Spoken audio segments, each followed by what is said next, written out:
Assalamu alaikum qarindoshlar. Bugun mana bu koronavirus ham bizga qayg'u-hasrat deb keldi.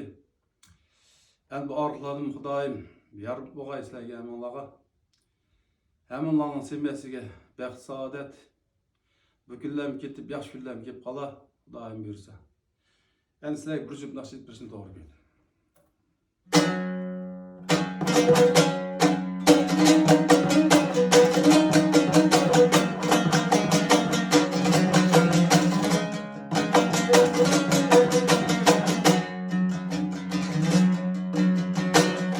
Durak çaçdı illi bağrı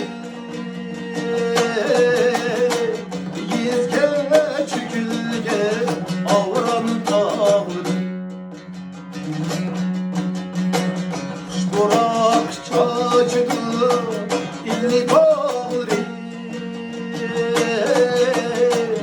Yizge çükülge avran tağrı Tübünüz ayrıktı illi xanri Esselam halkım, esselam dilim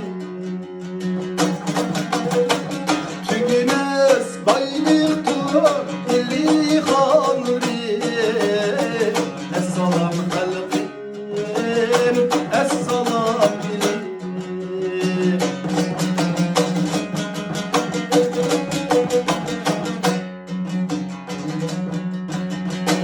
Muradın başına güzel yaylığı Dıllarda huzurlu milim sayri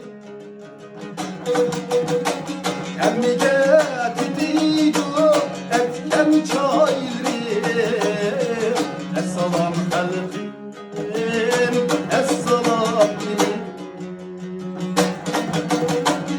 Emnige titidu etken çayri Esselam halkım, esselam dilim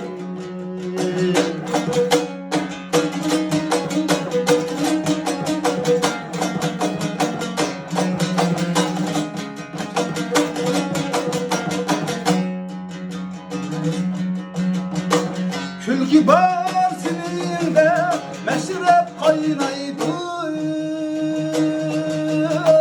Halkın sana kar oyna parmaydı Külki bar sininde meşrep kaynaydı Halkın sana kar oyna parmaydı Nakşamı anlasa yürek yayraydı Esselam halkım, esselam dilim Nakşamı anlasa yürek yayraydı Esselam halkım, esselam dilim